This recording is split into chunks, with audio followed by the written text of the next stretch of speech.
Hi and welcome to Gender Studies. Now we're going to look at gendered education. Now, although much of the issues in this chapter and the textbook, as you've noticed, are American focused, many of the issues still do apply in Canada. Now, in Canada, we have our Charter of Rights and Freedoms to protect us from discrimination. That does not mean there are no inequities. Some of these inequities are ingrained in institutions like education, like families, like politics, media. They all influence our view, if you will, about what it is to be masculine and feminine and how education can actually be contributing. So, gendered expectations and pressures facing students. We're going to start with academics. Now, I'll probably reference a few times. Now, as much as this is very much an Americanized perspective, it does apply in some respects, and your experience might reflect some of this. Academia. All students encounter gendered expectations and pressures in schools from kindergarten onward. And we're going to begin with males and some of the key affects on them. Young boys tend to have more physical energy and less impulse control than girls. In addition, their verbal skills mature later. These developmental differences make it difficult for young boys to sit quietly and follow instructions. Elementary school classrooms may not be very boy-friendly, is a view. These challenges may affect success later in school. More women attend college and pursue graduate studies. Now, there's also an element of personal choice that plays a role in academic success. Boys and men spend less time preparing for classes and more time in leisure activities. Male students tend to fall behind female students on most markers of academic success. They are less skilled at reading in elementary school and more likely to drop out and less likely to attend college. They also tend to study less. Now, what's interesting is this observation has been there have been solutions attempted in Canada. One, for example, was I believe it was Hamilton that initiated a boys-only grade 8 math and grade 8 English and a girls-only. Figuring that a lot of the barriers for each other's learnings were at a time when hormones and physiological changes were occurring, that it was difficult with both genders in the same class. They found by separating them that both did much better. And so whether that fits within this gendered education or it could be a solution, it's hard to know. So let's go to the females. They have a different impact regarding academics. Long-standing beliefs that females are less able to understand math and science have made female success in these fields difficult. These beliefs affect evaluation of female skills, lowering of their self-confidence, and consequently the performance in science and math-related tasks. Now, females are less likely than males to be encouraged to pursue careers in math and sciences. Now, just so you know, you may see this reference in your textbook, and you may have heard the term STEM, S-T-E-M, science, technology, education, and math. And that's typically been a male domain historically. Now, we see a shift, certainly, as there's been more advance of women in those professions, and in fact, more role models. Roberta Dunbar, a Canadian woman who was in space, was one of those role models that opened the door for many young girls to see themselves possibly involved in math, science, technology, and engineering. And we look at gender non-conforming students in academia. Well, gender non-conforming students are frequently faced with school practices and policies that are challenging and that can even go as far as negate their identities. Gender binary norms are pervasive in schools. Bathrooms, sports teams, and locker rooms are divided by sex. Now, we certainly see examples where we see that starting to shift. Even on our own campus in Owen Sound, we have non-binary washrooms, for example. But it's just the tip of the iceberg in regards to that openness and acceptance. Heterosexuality is an assumption in school, in the school curricula. So, example, where the heterosexual relationship is presented as the norm in families and romantic relationships are considered the norm. Sexual orientation can also be complicating roommate choices in colleges. Gender stereotype gender stereotype curricula, while less pervasive than in the past, still exists in today's schools. You might be looking at, and I've seen this in my own lifetime, let alone in yours, having Father's Day or Mother's Day or other sort of gender normative things that might be happening in school, but we don't have families that are only intact with mom and dad. We have families that are single parented, either with women or men. We have non-binary couples with children. We have gay men and women with children. So many variations. And does the school curricula open up and show inclusiveness? I think it's getting better, but I think the point that is being made in your textbook is that these are barriers for people who don't fit the historically traditional models. Women who are highlighted in curricula tend to act in traditional feminine roles or have distinguished themselves in masculine contexts using traditional masculine behaviors. And that's just meaning, can we, has it been predominantly and only men who have made innovations in society and had impact on society? Of course not. Women have as well, but they're not as represented in our educational materials that we discuss. History tends to be taught based on how it affected men, but not how it affected women. Science even shows bias when we consider how reproduction is used to be taught. Sexism intersects with racism, classism, heterosexism. White, heterosexual, able-bodied middle and upper-class men depicted as the norm, while others are underrepresented. One of the ways to check out if it's still occurring and to what degree, whatever program you're in, you've got a number of textbooks. Many of your textbooks have pictures. Thumb through to see what representation of men and women are there. One, in terms of, is there an equal distribution of men and women, boys and girls? Is there a different distribution, and how are men being depicted versus how are women being depicted? Does this represent where we are today and what we should be doing today? Just a little experiment to try. This partial curriculum limits our understanding of diverse perspectives and accomplishments. It's also encouraged men to see themselves as able to influence events and meet high accomplishments while disregarding women from the same. Now, this next little area we're going to jump into is athletics. And again, this is where the US-ness of this textbook comes through. The US has what's known as a Title IX.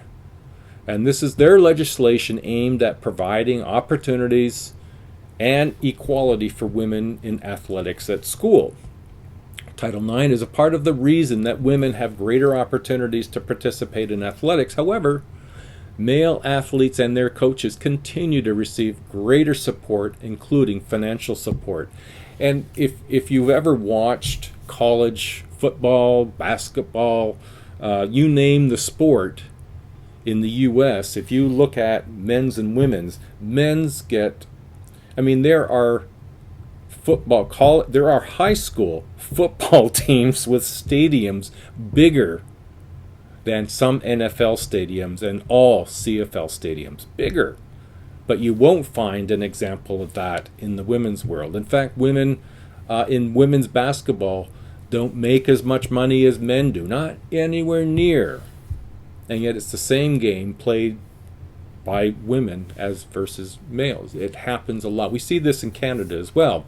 In spite of efforts to promote fair implementation of Title IX, colleges and universities continue to employ deceptive practices that make it appear they're meeting the criteria for Title IX when they are not.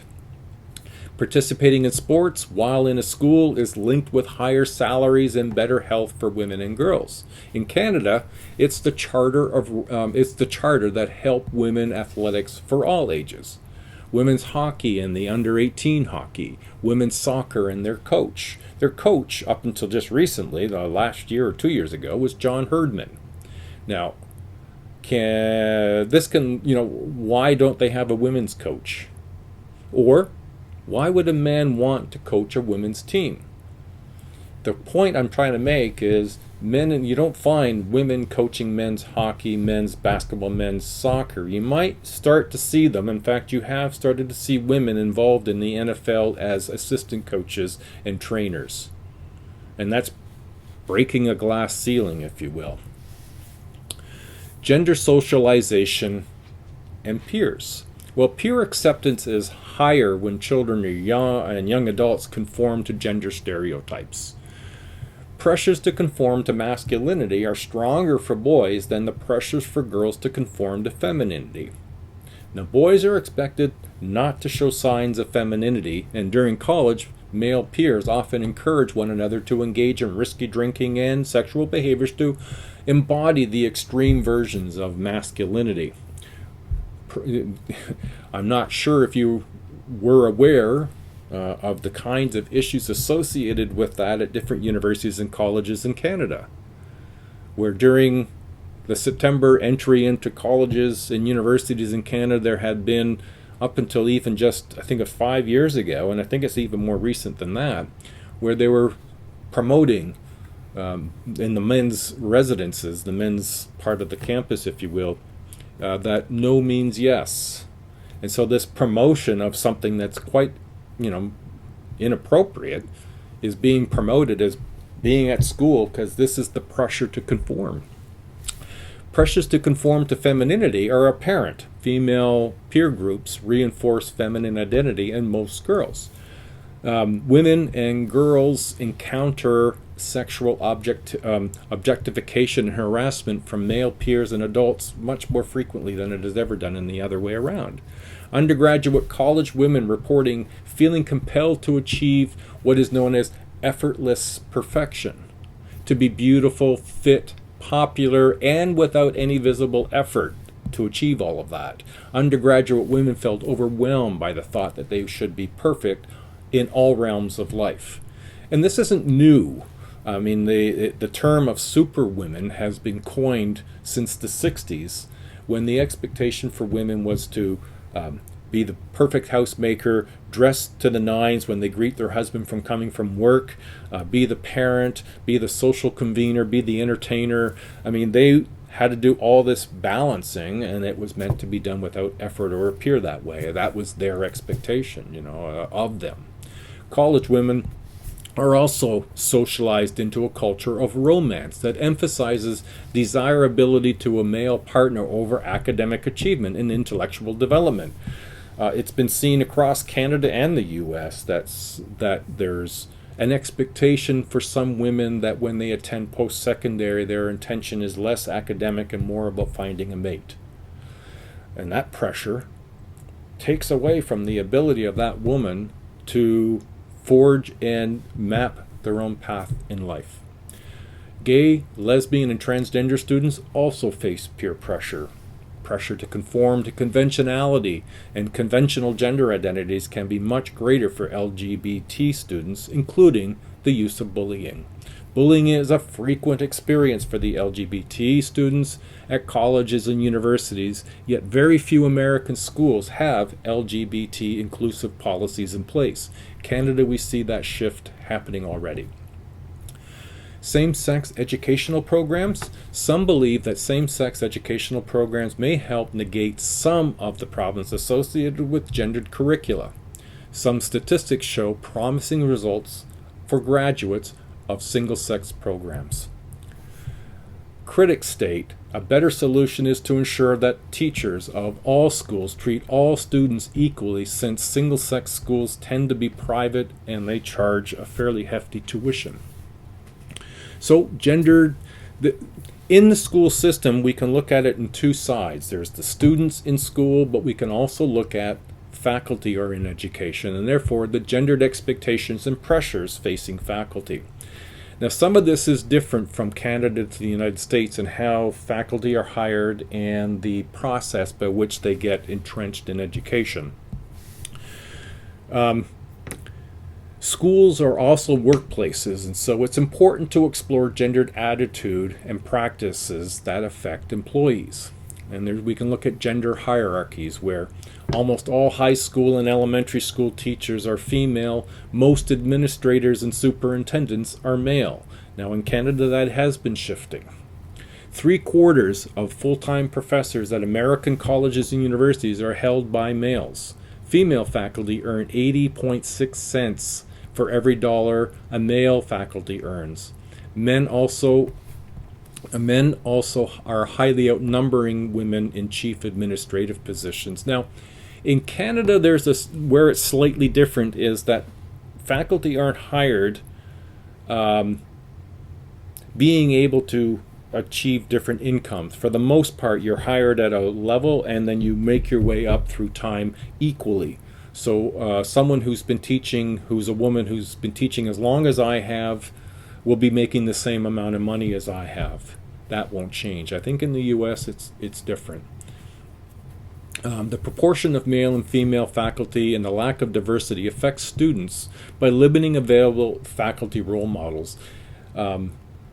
If you're a student of a different culture attending a school where there's no representation of your culture in a position of some sort of degree of authority, whether that's faculty or support, you might not feel quite as able to get somebody to understand you in the same way as other students and other faculty. Gender bias in evaluation of faculty.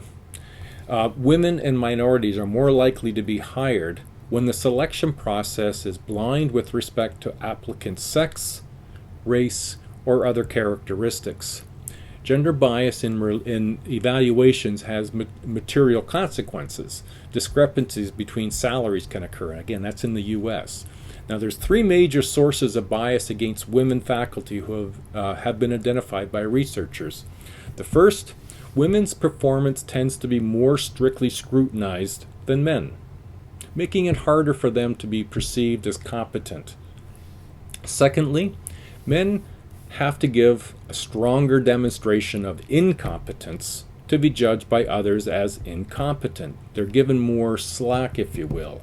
And male candidates tend to be hired and judged upon whether they show promise.